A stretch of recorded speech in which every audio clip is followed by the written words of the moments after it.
customers don't always leave because they're angry. Sometimes the nature of their business, they need to go somewhere else, and that's fine. But we need to be looking at and trying to catch any of those instances where the customer might be angry or frustrated and figure out how to improve that. Hello and welcome to a whole new episode of Engati CX. I'm your host Chandni, and we're really glad to have all of you join us today. On this show, we talk to CX and tech experts from all around the world. We explore, uncover, and share fresh insights on creating experiences that your customers will remember and look forward to. Engati is the world's leading multilingual, no-code digital CX platform available across 14 channels with 45,000 solutions created across 186 countries in every domain and use case. Engati has also been recognized as a top platform by Inc. magazine, Tech World, CIO magazine, and many others. We run the Engati blog, video channel, and the Engati CX podcast, receiving upwards of 4 lakh visitors annually. And now for our guest, Jeremy Watkin is the Director of Customer Support and CX at NumberBarn. He has more than 20 years of experience as a contact center professional, leading highly engaged customer service teams. Jeremy is frequently recognized as a thought leader for his writing and speaking on a variety of topics, including quality management, outsourcing, customer experience, contact center technology, and more. Thank you so much for coming on the show, Jeremy. Yeah, thank you. It's an honor to join you, and always a pleasure to talk about customer experience and customer support, and just how we can care better for our customers. Absolutely. But before we dive into our interview with Jeremy, don't forget to subscribe to Engati and tap on the bell icon below to get access to exclusive content from thought leaders from around the globe. So, beginning with the interview, Jeremy, what is the importance of context in customer service? Yeah, great question. I wrote a blog about this, and it came from a lot of practical experience myself of interacting with customers. And context is, I would define that as getting the complete picture of a customer's interactions with your business. And um, I think on my team that handles customer support for our customers, they just naturally they'll receive a ticket or maybe a social media post from a customer, and one of their first steps in the process is to go research what else the other interactions the customers have had, so that they can provide the best, most up-to-date support to that customer. You think about it, I think we've all been there where we've contacted a company and they told us something that had already been told to us. It was very clear that uh, the agent that we were speaking with did not look to see that we had already been through this with another agent. And it's incredibly frustrating.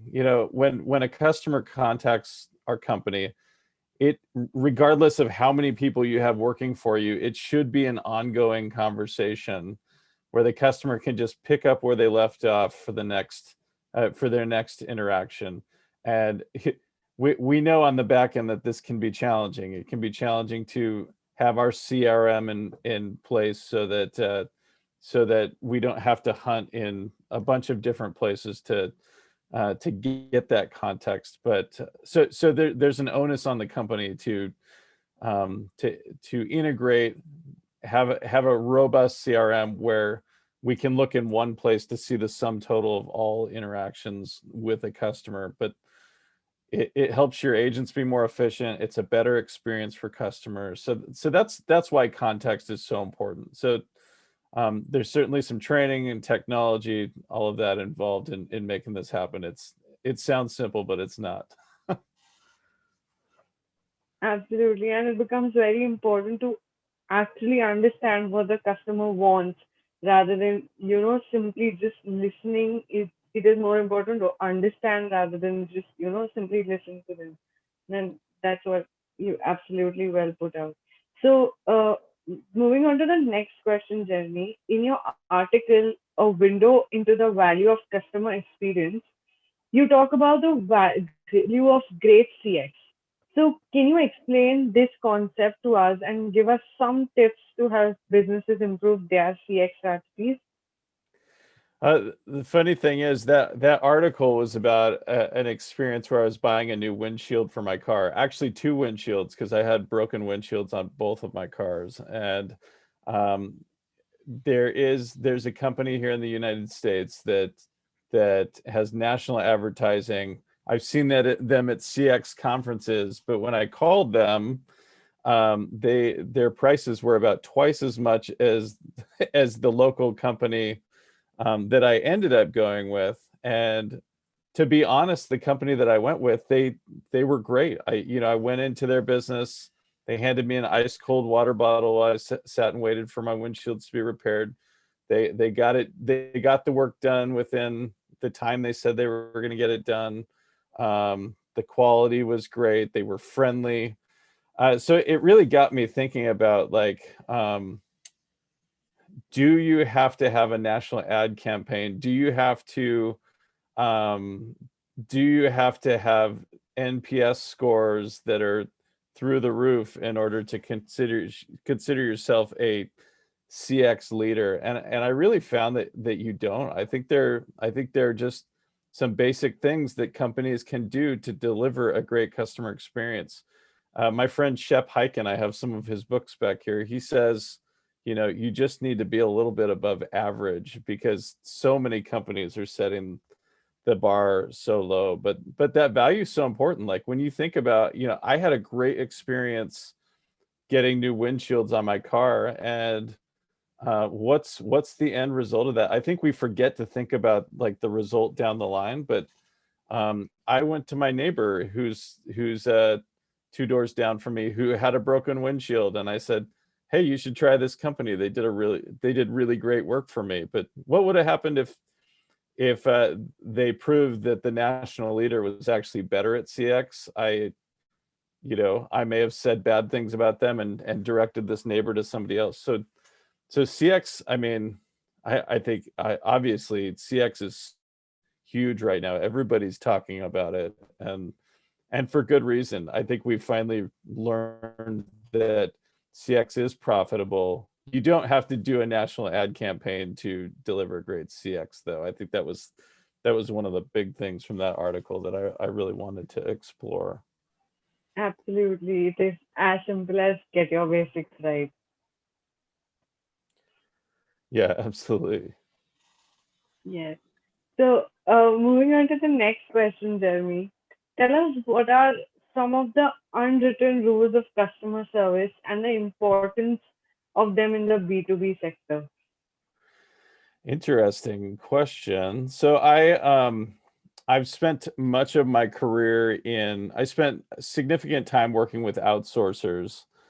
So that's probably my biggest experience in the in the B2B sector. But you do run into, even in the SaaS world, like I would say we're still B2C, but we're still serving customers who are running businesses as well. And I think the one thing I spent a lot of time in quality assurance and CX working with these B2B clients. And I think the one thing that we need to never forget is that when we're serving a business, they have customers. And while that business may be our customer and we may think we're only beholden and accountable to that business, we need to think about how we're impacting their customers. Think about how we can enable and empower them to take care of their customers better, connect with their customers better. When I'm at NumberBarn, I realize that sometimes I'm helping a customer get their phone number working so their customers can reach them. When I was at the BPO, helping the agents for that business that are serving that business's customers, helping them understand how their work impacts CX, that the way they take care of their customers helps the business be successful. So I think I'm really big on um, anytime we're serving customers, connecting to the greater purpose and goal of understanding how our work actually helps the business be successful, how our work helps the business take better care of their customers. We need to think about the downstream impact, even if we're not directly touching that. Absolutely. So, moving on to the next question, Jeremy, can you outline some common challenges that B2B businesses face while trying to improve their CX programs? Yeah, I think there are a few um, that come to mind. One, you may have seen a friend of mine, Justin Robbins, just wrote a great article about this, about trying to differentiate between customer service, customer success, and customer experience. Because one thing I'm seeing more and more is that people are trying to use those terms interchangeably. So maybe they label their customer service team as their customer experience team. So the people that are talking to the customers, that's your customer experience team.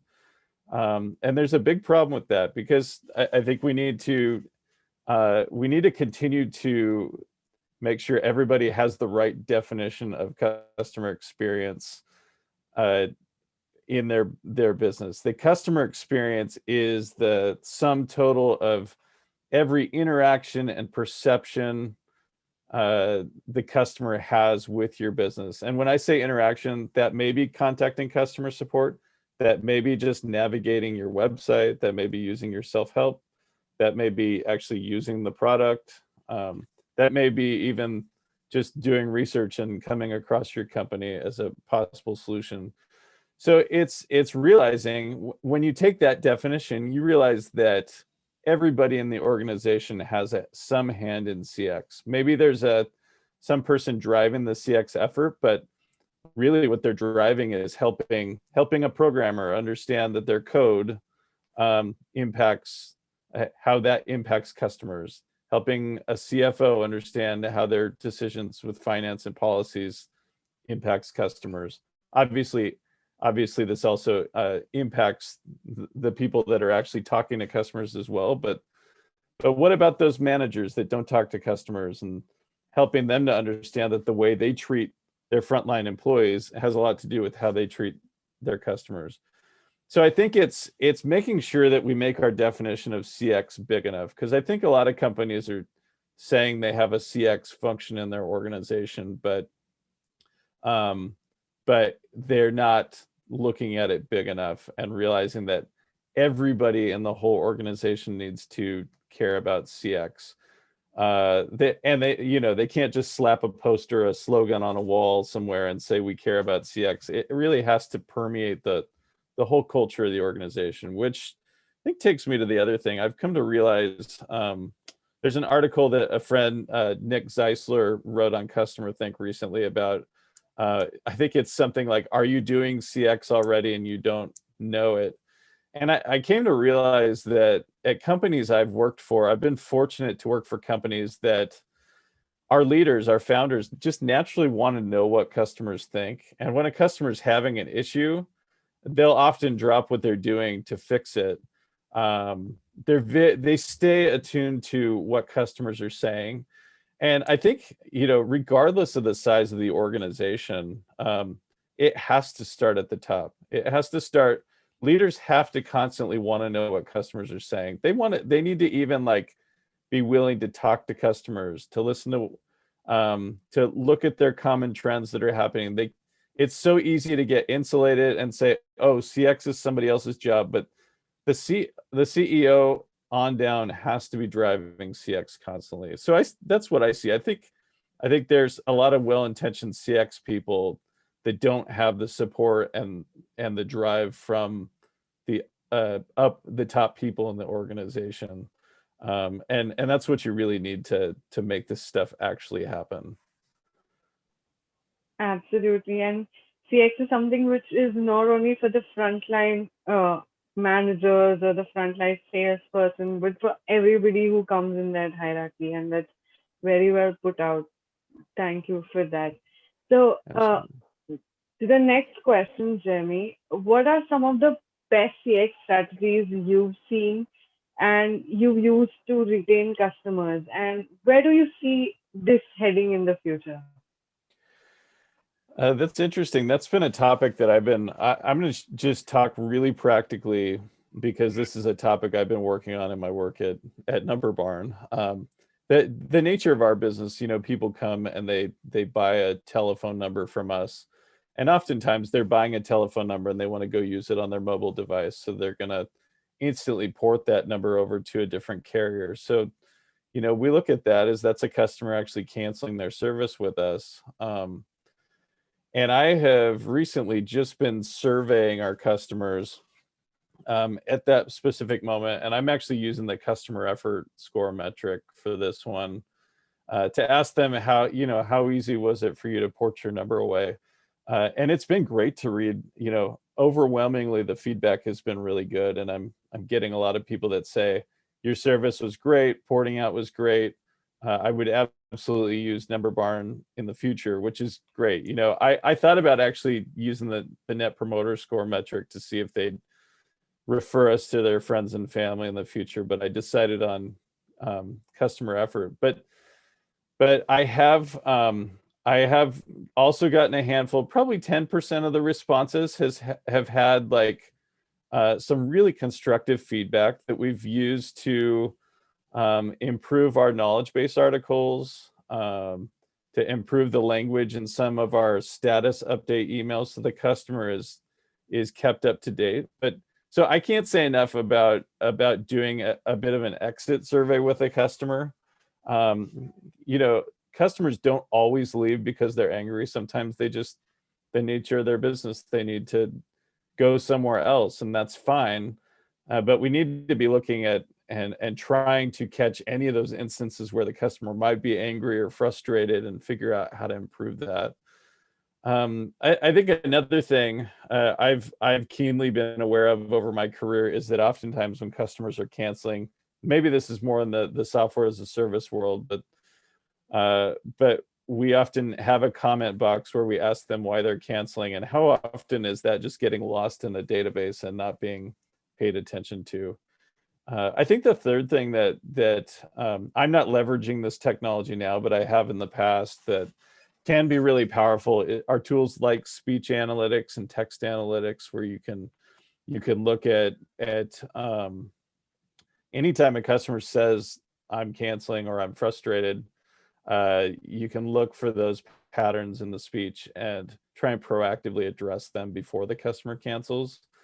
Ideally, when you think about churn, it's better to catch them early on. Like, the more we improve CX on the front end, the less likely churn is to happen. So it can happen in a lot of different places. Sometimes think I wrote an article about this recently. Sometimes it's so easy to focus on the moment of the churn and trying to retain that customer that we forget about all the steps ahead of that where we could probably be doing better work. So that's where it's really good to pay attention to the customer journey as well, and make sure that that we reduce friction every step of the way in that journey. Absolutely, Jeremy. That was great. So before we wind up the interview, are there any thoughts that you would like to share and leave our audience with?